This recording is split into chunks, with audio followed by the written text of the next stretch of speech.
Baik, hari ini kita akan melanjutkan topik mengenai konsep jabatan kalimat yang sudah kita bicarakan di pertemuan pada video sebelumnya.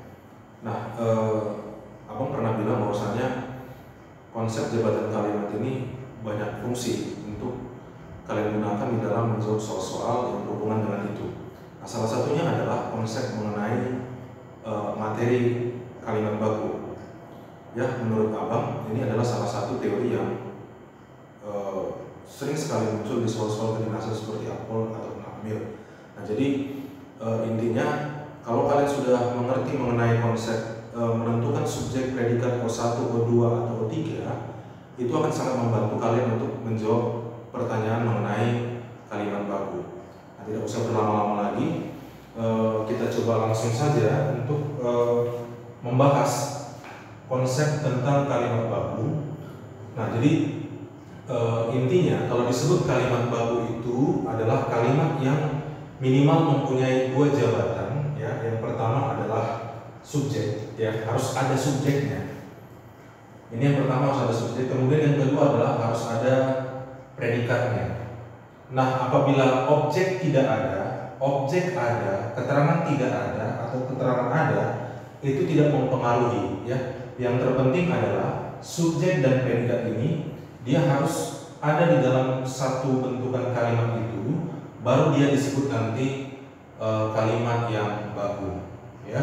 Nah, jadi kita mulai langsung dengan contoh soal. Nah, di sini aku sudah sajikan beberapa bentuk soal yang faktanya ini adalah bentuk-bentuk soal yang sering dikeluarkan oleh pembuat soal. Ya. Nah, jadi mungkin kalimatnya saja berbeda, tapi konsep ataupun pola jebakan kalimatnya itu kira-kira tidak jauh-jauh dari sini. Kita perhatikan yang pertama, Abang buat sebuah kalimat seperti ini. Setiap hari awak media ke lokasi isolasi untuk mencari berita. Ya, setiap hari awak media ke lokasi isolasi untuk mencari berita. Nah, bagi adik-adik yang memperhatikan kalimat ini, coba sebentar kalian lihat, tentukan dulu apakah ini dikategorikan kalimat yang baku atau tidak. Ya, jadi kamu tinggal tentukan saja apakah di dalam kalimat ini ditemukan subjek dan predikat. Apabila ada, bakulah itu. Nah, kalau tidak ada berarti tidak baku. Baik, Abang kasih waktu sebentar memperhatikan kalimat ini.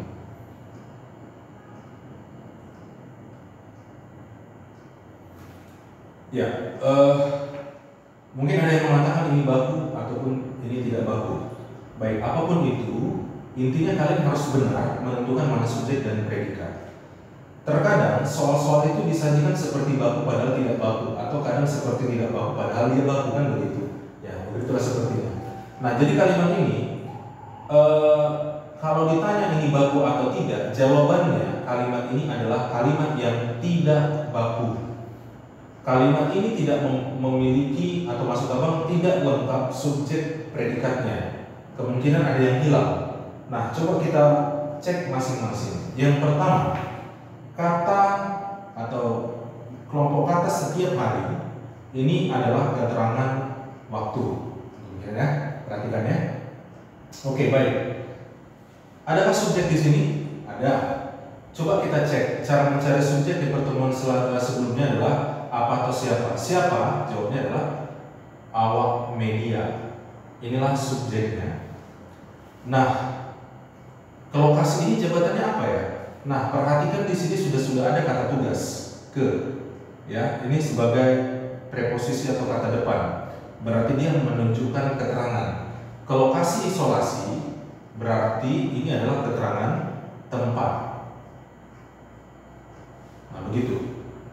Nah, kemudian untuk mencari berita, Bang, kan kata mencari itu kayaknya bisa predikat. Ya, sepertinya. Tapi kamu jangan terpecoh di sini. Ini diawali adalah bentukan kata untuk. Untuk ini adalah ciri-ciri keterangan, ya. Kalau kata tugas untuk ini adalah menunjukkan dia keterangan tujuan, ya. Sama seperti ke ini adalah kata tugas, ini keterangan tempat, untuk itu keterangan tujuan. Berarti untuk mencari berita ini adalah keterangan tujuan. Nah, setelah kita perhatikan, ternyata kalimat pertama ini kehilangan predikat. Maka kalimat pertama ini bukanlah dikelompokkan ke dalam kalimat baku karena dia kehilangan predikat meskipun ada subjek di sini. Nah, ini contoh yang pertama tadi. Jadi sebenarnya pemborsol melakukan ini. Perhatikan ini ke sama untuk ini. Nah, di sini kamu nanti dikecoh apakah kamu menganggap itu predikat atau tidak, ya. Jadi kalau kasih isolasi bukan predikat, untuk mencari berita bukan predikat. Meskipun ada kata mencari di sini, perhatikan ini diawali kata untuk. Ini adalah kata tugas, maka ini adalah satu buah jabatan keterangan. Nah, kira-kira begitu untuk kalimat pertama ini. Ada pertanyaan? Oke, baik. Yang kedua, perhatikan kalimat kedua ini. Kemajuan peningkatan fasilitas kesehatan agar masyarakat merasa tenang. Apakah ini digolongkan ke dalam kalimat yang baku? Nah, kalau kita perhatikan, ya kalimat ini sepertinya kalimat yang biasa dipakai lah ya, kalimat yang sering digunakan. Mungkin ada yang mengatakan ini baku, ini tidak baku. Nah, abang serahkan sama adik-adik dulu sebentar melihat ini. Apakah ini digolongkan baku atau tidak baku?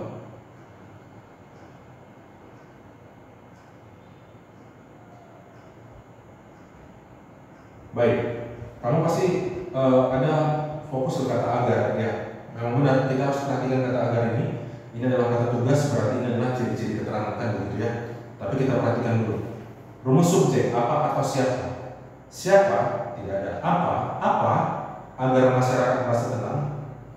Jawabnya adalah kemajuan, ya. Apa? Kemajuan peningkatan fasilitas kesehatan. Nah, ini semua adalah subjek. Apa? Kemajuan peningkatan fasilitas kesehatan, itu subjek. Mencari predikat, kan ada rumusnya. Tanyakan subjek. Bagaimana kemajuan peningkatan fasilitas kesehatan? Tidak ada jawabannya. Nah, kebetulan kamu menemukan kata tugas agar di sini. Agar bla bla bla. Ini berarti keterangan apa deh? Keterangan tujuan, ya. Jadi ini adalah keterangan tujuan. Berarti kalimat ini digolongkan ke dalam kalimat yang tidak baku, ya. Jadi kalimat pertama ini tadi adalah kalimat yang tidak baku. Jadi kalau tidak baku, abang buat saja garis begini, berarti artinya salah. Karena sebuah kalimat itu minimal punya subjek dan predikat. Ini kalimat tidak baku. Dan yang kedua ini pun kita golongkan ke dalam bentukan kalimat yang tidak baku. Alasannya adalah setelah ini subjek, ya, satu konsep ini subjek, dia bukan ketemu predikat, malah ketemu kata tugas. Maka setelah subjek langsunglah ini keterangan, maka ini digolongkan ke dalam kalimat yang tidak baku. Paham ya? Baik. Nah, itu dulu di soal model yang pertama dan yang kedua. Kita masuk ke soal pada model yang ketiga. Dalam usaha penanggulangan masalah ini membutuhkan kerjasama dari segenap pihak. Ya, boleh diperhatikan kalimat ini dulu. Adik-adik bisa perhatikan apakah ini bentukan kalimat yang lengkap subjek predikat atau tidak. Apa kasih waktu?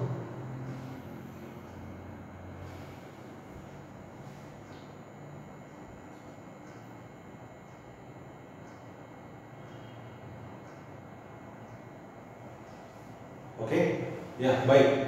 Jadi jawabannya, kalau ditanya kalimat tiga ini baku atau tidak, jawabannya adalah tidak baku. Ya, mari kita cek. Perhatikan kata tugas. Jadi kamu harus sensitif dengan kata-kata tugas, ya. Seperti ke, untuk, agar, gitu ya. Karena kata tugas itu sudah melambangkan bahwa jabatannya bakalan keterangan. Nah, begitu. Dalam, ini kata tugas, ya. Jadi kamu perhatikan dulu dalam ini, berarti dalam usaha penanggulangan masalah ini, dalam usaha penanggulangan masalah ini adalah keterangan. Keterangan apa itu, Bang? Keterangan waktu atau saat usaha penanggulangan masalah ini, boleh. Dalam usaha penanggulangan masalah ini, jadi dia satu konsep keterangan waktu. Nah, setelah keterangan ini kamu ketemu predikat ya. Membutuhkan, oke? Membutuhkan ini adalah predikat. Maka kerjasama ini apa jabatannya? Membutuhkan ini predikat, predikatnya berawalan me, maka kerjasama ini adalah objek. Objek berapa? Objek 1 ya. Ini adalah objek 1. Setelah objek 1 ini kamu temukan kata dari lagi ya, kata dari ini dari segenap pihak. Ini adalah keterangan. Keterangan apa? Keterangan tempat. Nah, kira-kira begitu. Ya. Jadi kalimat ini cukup banyak keterangannya. Pertama ini keterangan waktu dalam. Kemudian ini keterangan tempat dari, ya. Nah, baik. Jadi kalimat ini tidak baku. Alasannya apa yang hilang kira-kira? Ya, yang tidak ada pada kalimat ini adalah subjek. Nah, hilang subjeknya. Nah, coba bandingkan dengan kalimat yang keempat. Untuk meningkatkan pemerataan subsidi, diperlukan informasi yang valid dari BPS. Apakah ini bagus?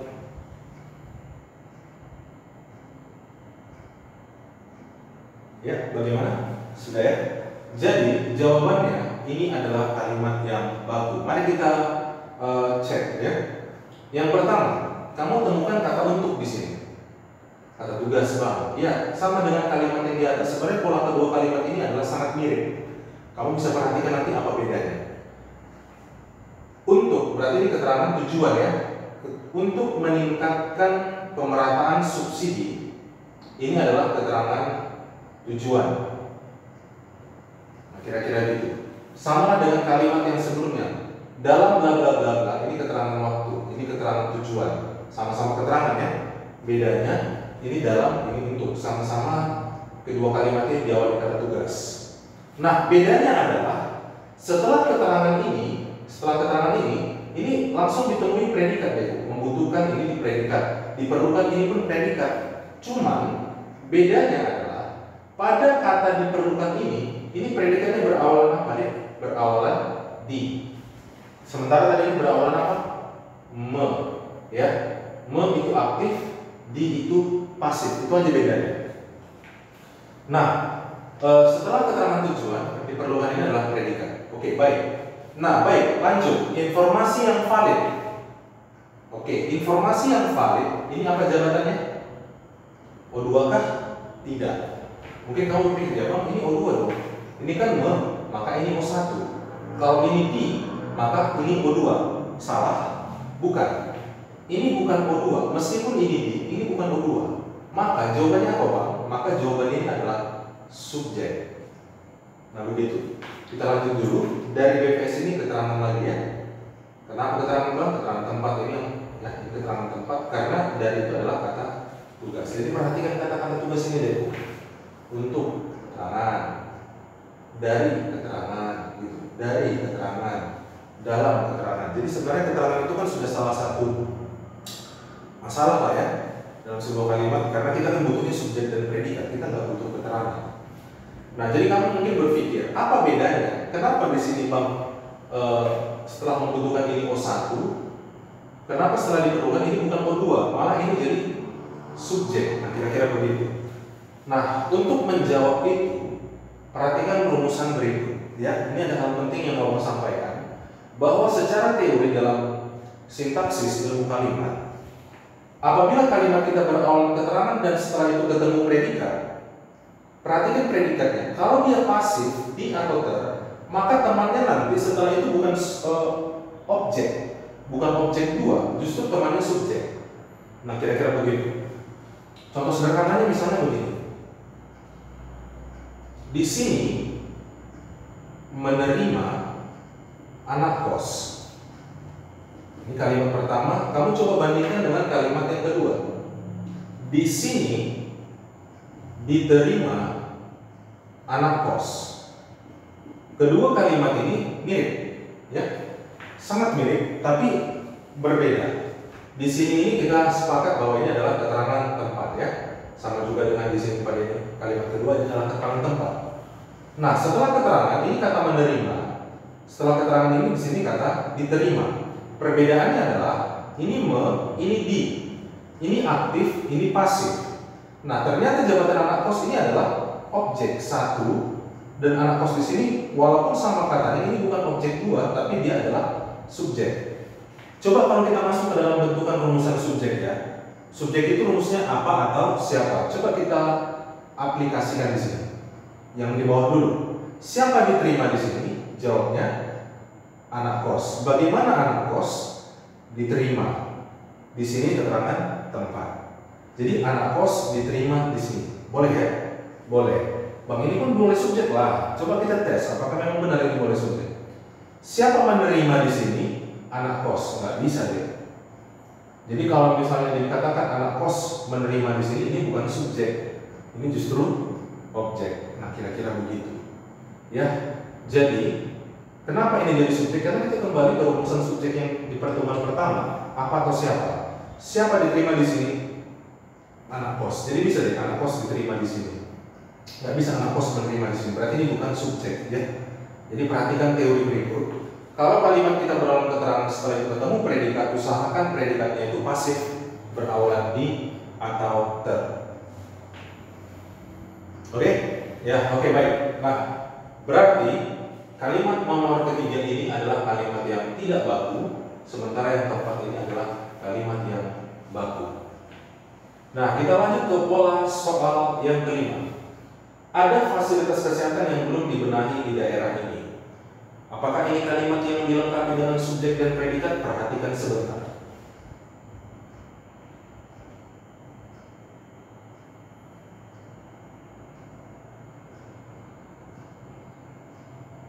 Ya, baik. Jadi, kalau kamu katakan kalimat ini adalah kalimat yang baku, jawaban kamu adalah benar. Ini adalah kalimat yang baku.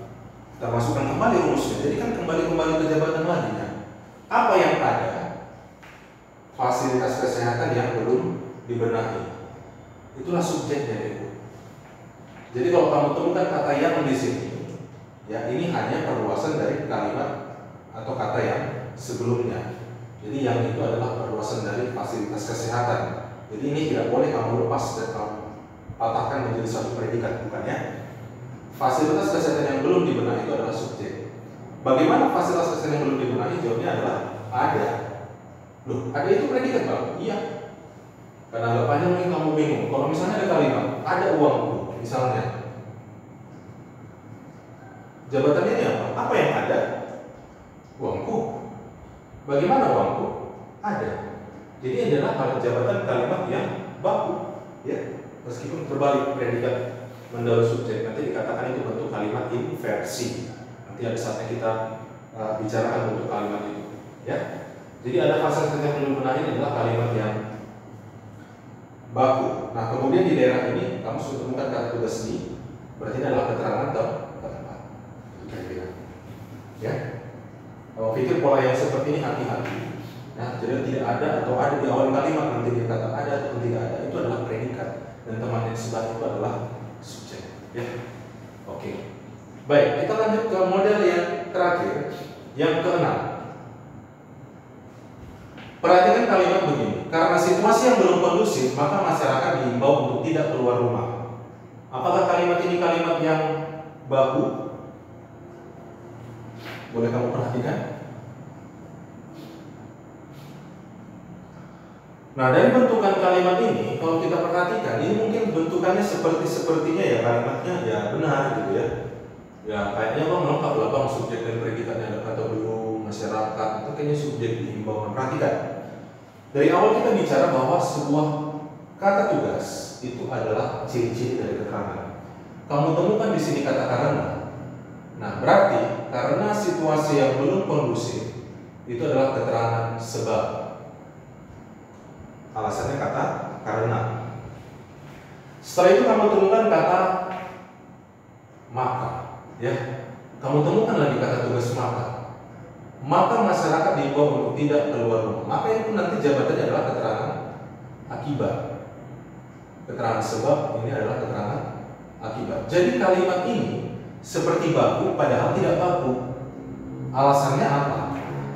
Dua kata tugas seperti ini adalah salah satu bentukan yang mubazir sebenarnya, berlebihan, ya, pleonasme. Dan setelah pleonasme juga dia akan membentuk kalimat yang tidak baku, karena konjungsi membentuk keterangan, konjungsi pun membentuk keterangan. Jadi keterangan ketemu keterangan, jadi tidak baku. Apa salahnya sih kalau misalnya dihilangkan salah satu konjungsi ini, misalnya karena situasi yang belum kondusif, misalnya kita tutup matanya, ya, masyarakat diimbau tidak keluar rumah, maka kalimat itu akan menjadi baku. Alasannya kalau mata hilang, masyarakat di sini akan berubah menjadi subjek, gitu kira-kira. Mengerti? Ya, jadi nggak boleh karena maka itu ketemu. Makanya abang buat satu ketentuan di sini bahwasanya dalam sebuah kalimat tidak boleh konjungsi ketemu konjungsi. Karena apa? Ketemu konjungsi dengan konjungsi, ketemulah keterangan dengan keterangan, maka kehilangan subjek dan kehilangan juga predikatnya. Nah begitu. Jadi dihilangkan saja salah satu kan boleh, atau menghilangkan karena juga boleh, tapi maka jangan hilangkannya. Situasi yang belum kondusif, ya, maka masyarakat untuk tidak keluar rumah. Oh sorry, nggak boleh karena itu jadi situasi ini karena ada yang di sini, ini jadi subjek semua, ya nggak boleh. Yang boleh dihilangkan adalah kata makanya. Ya, kadang bisa juga sih dihilangkan di awal, tapi tergantung bentukan kalimat pertamanya ini, ya, klausa pertamanya ini. Nah, kira-kira seperti itu adik-adik.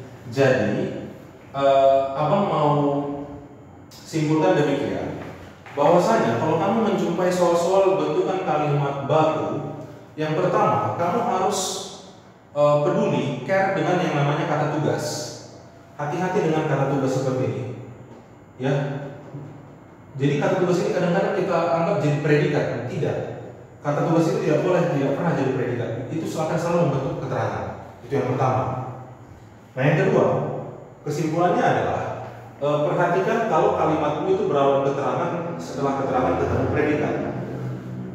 Jangan sampai predikat itu aktif, ya. Usahakan dia pasif, di atau ter, supaya nanti temannya itu jadi subjek, begitu. Ya. Nah kemudian perhatikan kata-kata yang seperti tidak predikat, tapi sebenarnya dia adalah predikat, ya. Ada fasilitas kesehatan yang belum dibenahi, ada, itu adalah predikat.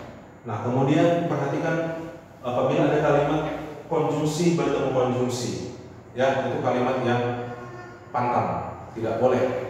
Alasannya dia akan membentuk keterangan ketemu keterangan. Nah jadi adik-adik, abang pikir untuk pertemuan ini kamu bisa belajar mengenai konsep ini dengan lebih teknis, ya, fokus kepada kalimatnya. Tapi tentunya kamu juga nggak akan mudah menjawab soal-soal seperti ini apabila misalnya kamu tidak kuat dalam teori jabatan kalimat.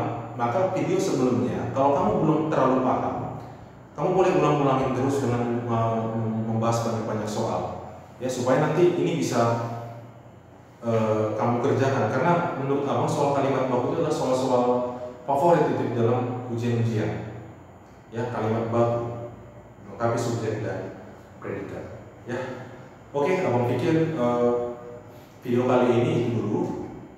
Nanti abang akan siapkan soal dan kamu akan coba latihan menentukan kalimat baku, ya, menentukan kalimat baku.